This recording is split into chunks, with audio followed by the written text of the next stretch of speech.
Hello everyone, welcome back to the latest lecture session. In the last couple of sessions, I believe we were wrapping up looking at the traditional parameters of or water quality parameters of concern, yes. And then I believe I looked at aspects, or rather we discussed aspects which I believe are important in understanding why things work or don't work out there in the world, even though the data suggests that there is a pressing need to arrest or let us say ameliorate the situation, right. Again, different kinds of people, different kinds of objectives, right, different backgrounds, so on and so forth. So into this potpourri, we throw more variables, I guess, right. Again, without going into that in greater detail, today I believe we will, or at least in this session, we will wrap up discussing aspects related to water and wastewater.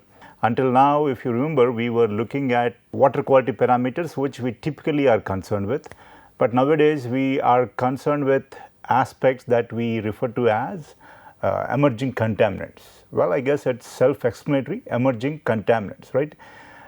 So typically, we haven't looked at or monitored these in the past, but we started looking at these compounds in the last decade, at least in India, and maybe 2-3 decades in the developed world, right, or relatively more developed world.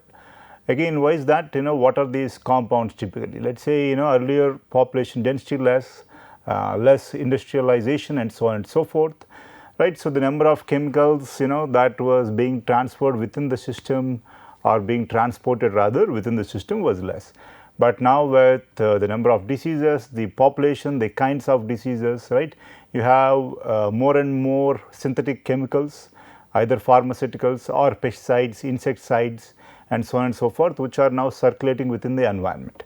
So these are of increasingly grave concern to us. Let us just understand what some of these are. So emerging contaminants, typically pharmaceuticals, and these can also look at what do we say, endocrine disruptors, endocrines as in, let us say, or can I say maybe hormone disruptors, pharmaceuticals again obviously, personal care products as in, let us say, it can be my detergent, products within the detergent, or let us say my deodorant, right, and so on and so forth. And I believe in one of the introductory classes we also talked about microplastics. I believe we had a slide where we looked at sea salt that we typically consume, and we looked at the kind and range of micro beads or plastics out there. So these are now being transported within the system, meaning, and we humans are obviously a great part of the system. So what goes in comes out, right, is treated or is not treated. If the treatment is fine, maybe some level of removal, if not, again it goes into the river and then into the crops, let us say, right, and then again we consume that. So indirectly and directly we are taking in a lot of these unwanted synthetic compounds. Let us look at some of the other aspects of relevance. Terminology, obviously emerging contaminants, some call them micro constituents. Again, until recently or even now, I guess we are not routinely monitoring them, right. Only now are they of greater concern. Obviously we want you to be informed so that you can take an informed decision when you are able to. They will typically be present in the environment. Presence and effects are becoming known, that is why we have the suffix, rather prefix, I guess, emerging, right. So emerging contaminants, pollutants which may be candidates for future regulation, right. Right now when water or such, these are not regulated. They are not regulated, one, because I guess we are still coping with enforcing the existing laws, and also because we do not know much about them. Only now are we understanding them, but they are now increasingly present everywhere, in food, in water certainly, right. And so they are omnipresent, and also they are slightly toxic depending upon the dosage obviously. And again, sometimes even at very low doses, they act as we discussed earlier, endocrine disruptors, right. They disrupt the signaling mechanism within our body. For example, when I ingest something, the bile juice has to be given out, and then digestion occurs, insulin has to be produced, right. So again, our body is more or less like what is a complex road network now, right, with different traffic junctions and so on and so forth. So at these traffic junctions, obviously the traffic policeman will indicate what goes first and what goes next and so on and so forth, and without them or with factors inhibiting the traffic policeman or such, if I may say so, the whole system will go haywire. If not the whole system, the system will not function well. So that is the analogy I am trying to draw. Emerging contaminants will either mimic the traffic policeman in our example, or will adversely impact his ability to, what do we say, let the system function well, right. So let us move on. So one aspect is that, again, we looked at this data in a different context, but we will come back to this in this context too. 15 to 30 typically able bodied, right, and typically they should not die, because should not die for typical reasons, as in the body is strong, has withstood, what do we say, nature, and now has crossed 15 years. So that is why you see what are the top causes of death. Suicide, right, top cause of, again this data is for India and between 2010 and 2013. I guess I did not find more recent information. If I am not wrong, this is from Census of India. I believe I mentioned this earlier. Motor vehicle accidents, unintentional injuries, right. So as you see, the top causes, I guess, which more or less are, let us say, how much is this, 30-40%, let us say, or 41%, is due to aspects upon which they have no control, let us say, other than suicides obviously. But you see cardiovascular diseases, some digestive diseases, malignant and other neopalms, I guess, right. So these again lead to what do we say, not insignificant level of deaths, let us say. Maybe I should not talk about digestive deaths. So I guess malignant tumors and such, right. These are on the increase. Again, we do not have enough data to say that the emerging contaminants are leading to it, but at least they will play some role in leading to this increasing number of deaths due to the malignant tumors and so on and so forth, right. And if you look at 30 to 69 years, when the body has been in the world for some time and has been exposed to the different environments for some time, we see that obviously lifestyle diseases and also diseases affected by traditional pollutants such as air pollutants and so on and so forth, now it is 30%. And now again we see obviously that the malignant tumors and other neoplasms, I guess, are now up, right. And again, more importantly, ill defined in other symptoms, abnormal clinical and laboratory findings, right. Different other aspects now are higher up the order. Again, as I mentioned, the emerging contaminants obviously along with the traditional pollutants will be or could be a cause for the higher incidence of death due to cardiovascular diseases. We know air pollution plays a role, we know lifestyle diseases play a role, but now there is increasing evidence that into this potpourri, I guess, enter emerging contaminants with their own effects on the cardiovascular system, and also malignant and other tumors, let us say, in the relevant age groups, right. Okay, this is something that we already discussed. So with respect to treatment of water or wastewater, advanced tertiary treatment techniques are required to decrease the proliferation of ECs in the environment. As in, where can you tackle the ECs? One is regulations, so that lesser numbers and lesser quantities, I guess, are abound in the system. Another aspect is drinking water treatment plants, because that is a source where you are going to treat the water, tap the water, treat the water and then supply it. And the other one is after usage it comes back to the wastewater treatment plant, right. So this is when it comes into the nature. So if you can look at these two particular nodal points, right, you can then try to at least restrict the movement or transport of various emerging contaminants within the environment, typically at least with respect to humans, let us say, concerns of humans. And obviously awareness, that is what we are trying to do here. We will look at some of the other aspect, because just regulation will not help without awareness. That is the story of India obviously. Regulated usage of ECs are policy decisions that obviously need political will. But again, being a developing country, there are a lot of issues out there. So, I guess, among those issues, obviously health has to be a concern. So, again, at least our role is try to raise the awareness here. So, what do they do? Again, I believe we looked at the example of the traffic policeman and the endocrine, and the emerging contaminant disrupting, what do we say, the ability of the traffic policeman to let the road network function smoothly. So, here we are again having a particular example, endocrine disruptor here being, I believe, arsenic, okay, arsenic. And here the issue is that, what is this now? Endocrine disruptors are chemicals that at certain doses can interfere with the endocrine or hormone system in humans or in mammals. I guess we should not just be talking about humans, though we are concerned selfish citizens, we need to talk about other mammals too.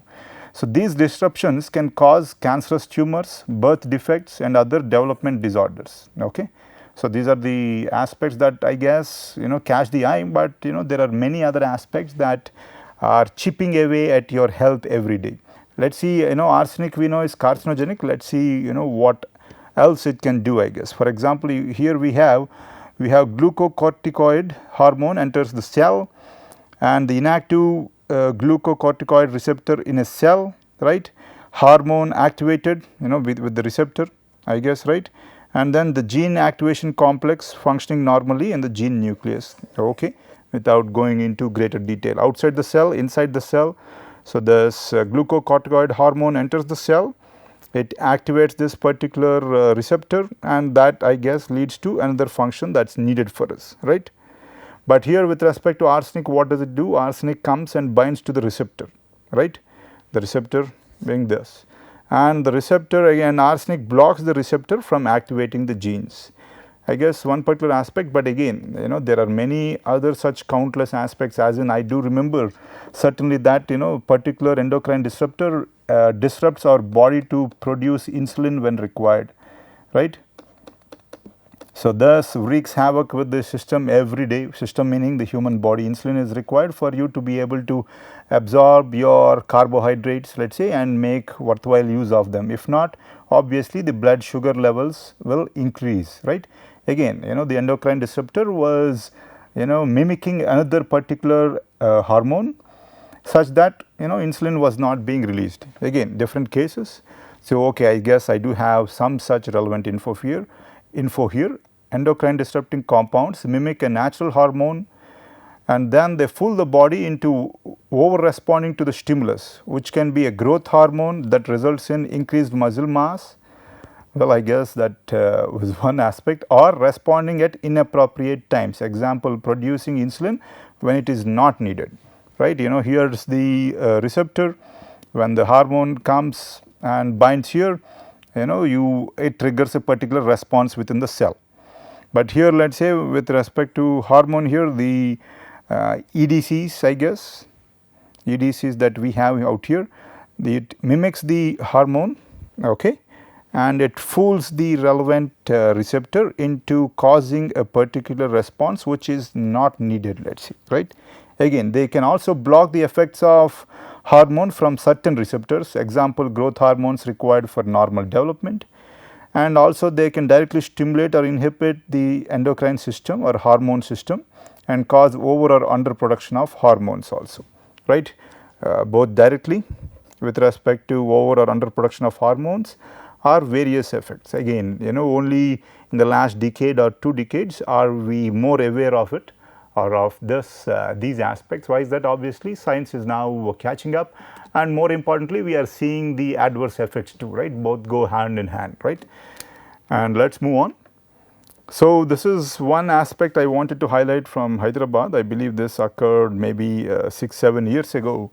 Hyderabad, you have what is this thriving pharma industry. We have different thriving pharma industries or thriving pharma industries elsewhere too, but here we are referring to Hyderabad because it was in the news and we have some data. Again, so now I guess from Nature, right. So, okay, here it is from 2009, but again there are other recent occurrences too, but because of various reasons we are not able to put them up out here. Again, waste flowing out of not A, there are multiple treatment plant of pharmaceutical industries near Hyderabad pollutes the region's waters with some of the highest levels of pharmaceuticals ever detected in the environment. I should correct it, not with some, with the highest levels of pharmaceuticals ever detected in the environment.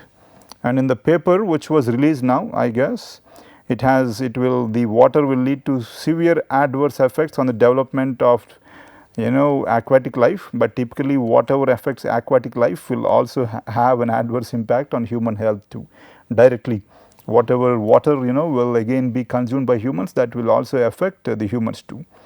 These findings raise concerns for the health of wildlife and ecosystems in the region, as well as underscoring the little studied potential effects on human health. Again, keep in mind that this was a decade ago, so that is why people say that it is little studied potential effects on human health, right, because humans, we can't have epidemiological studies, you do not have many trial subjects waiting there to be studied, right. Again, the volume of drug production is overwhelming the system, right, they are being swamped by the system. But again, to my knowledge, what did happen was that whenever there was what do we say, rainfall, not whenever, at least this was this is not rumor, but I guess let me see what trouble I will get into here. I did hear from worthwhile sources or understand from worthwhile sources that whenever there was rainfall, let us say, some of these pharma industries, I mean, even I am not sure what the name is, were letting the waste out along with the rainwater, let us say, or the storm water.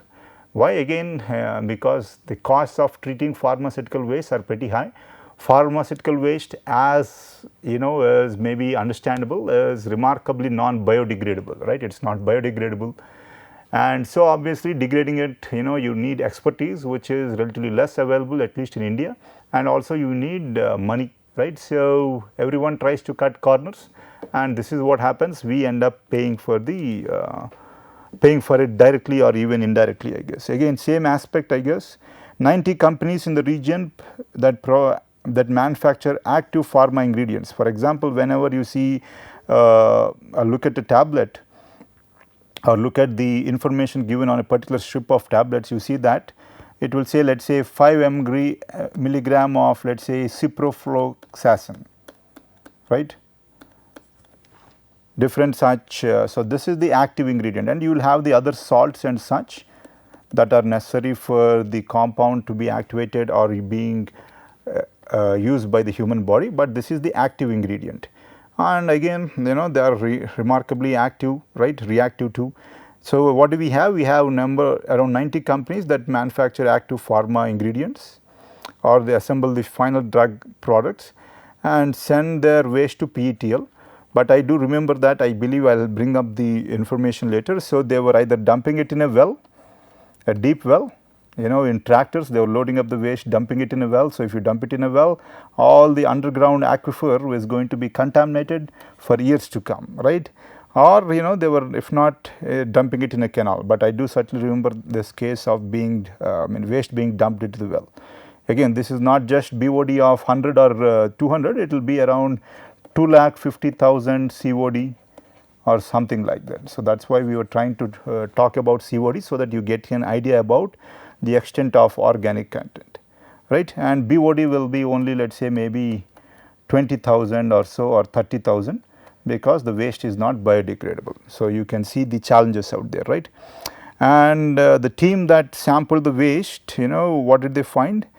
Antibiotic ciprofloxacin, okay, looks like that is the one example that we looked at. The antibiotic ciprofloxacin, the concentrations were up to 31,000 microgram per liter. This is considerably high, 31 microgram per liter, 1000 I guess, right, into 10 power 3, and that is remarkably high. And cetirizine up to 1400 micrograms per liter, and so on and so forth. Again, I wanted to let you know about some of the issues. So sometimes the pharma, just we take it in, only 20% is used by the body, 80% comes out, and that goes out indirectly or such. And here we have direct dumping of the waste, because people do not know or do not care about the environment, I guess. Again, here is one comic, I guess, or cartoon that captures the essence of what we are trying to say pretty well.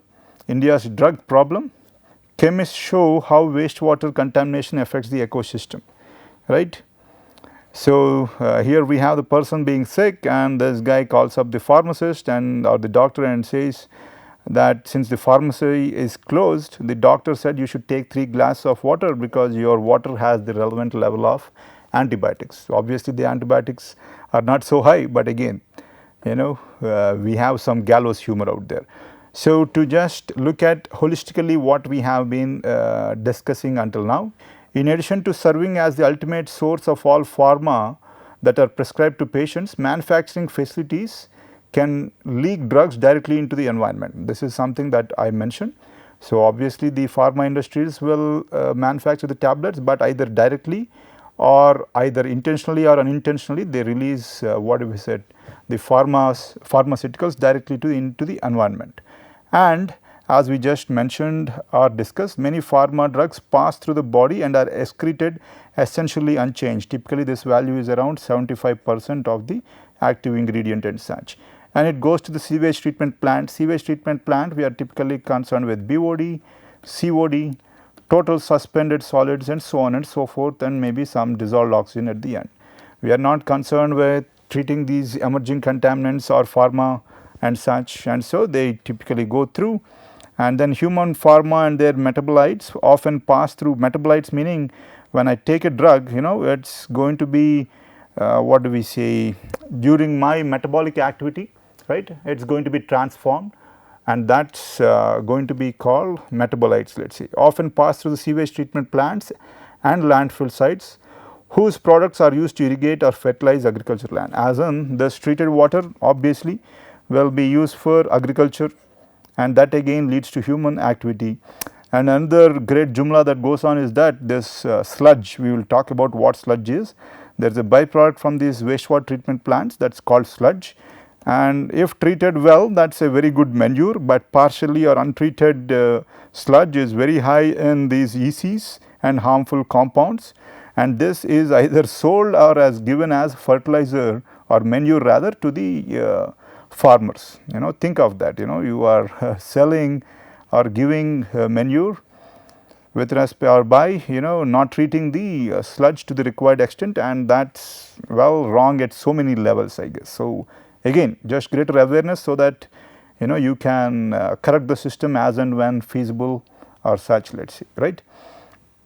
The effects of pharmaceuticals can become magnified higher in the food chain, So, it eats a lot of small fish and then the crane, let us say, right, with predators accumulating greater levels of drugs than found in the environment. So, bioaccumulation and biomagnification, so that is something obviously, and let us say another predator, and at the top of the food chain it is not the tiger or the lion, but the human. So, that is where we have how we are experiencing greater adverse effects, let us say. For example, one of the adverse effects of this ECs is increasing infertility among both at least men and some along in women though, right. At least, I mean, we are not talking about age groups of 50 or 40, we are talking about age groups of 25 and so on and so forth, both from insecticides and pesticides and such endocrine disrupting compounds. Infertility levels are now remarkably high or increasing. Again, it is proven that they are due to some of these emerging contaminants of concern. And many of the 4,000 prescription medications used for human and animal health, they find into the environment. So, for example, here we have one particular example, starlings, the birds that eat wax worms contaminated with the antidepressant fluoxetine, eat less and do so throughout the day rather than at sunrise and sunset. So, you have antidepressants which we use, and they are now being discharged into the environment, and that is affecting what do we say, it will certainly affect you and me, but maybe to a lesser extent, but it is certainly affecting different kinds of birds and species now, right. Again, some examples out here, I believe I have one more example. Okay, here we say that perch meaning this, right, that feed on damselfly nymphs contaminated with the anti-anxiety drug oxazepam become bolder, eating more quickly and leaving their schools more often. As in, the adverse effects might not be apparent, but here we are seeing change, and that to change not in a good way though. What will be the final adverse effect? Well, I guess that's up to us to experience, I guess, right. As I mentioned again, pharmaceuticals are leachate from the landfill that can again contaminate your foods or food supply system. Livestock excrement, as in for example many of the, what do we say here, I guess we have it for cow and such, but many of the chicken or almost all the chicken that you eat, right, is force fed so that they fatten up. How? Again, steroids or hormones, let us say, hormonal injections, let us say, so that they fatten up, they eat a lot and fatten up. And who is eating these chickens? It's you, right. So again, think of what we are putting into our body, right. So there are other more worthwhile sources for nutrition or protein, but again that is something to keep in mind. This is a huge source, let us say. And again, same case, excessive antibiotic usage, at least with respect to both the poultry and also with respect to the dairy industry. We consume them, again we are affected, and more issues. For example, I guess with respect to another example, vultures that eat carcasses contaminated with the veterinary painkiller diclofenac, right, suffer acute kidney failure, let us see, right. Again different examples, so I will leave you at that. But again, pharma, we take it in, give it out, goes back to the environment, recycles, and then again comes back to our own home, right. That is something that we have to be remarkably careful about. So as I am done with looking at water quality parameters in this session, and I believe we will look at wastewater treatment or water treatment at least in very little detail, so that you get an idea about how things work, right. So with that, I while thanking you for your patience, thank you, and I end the class.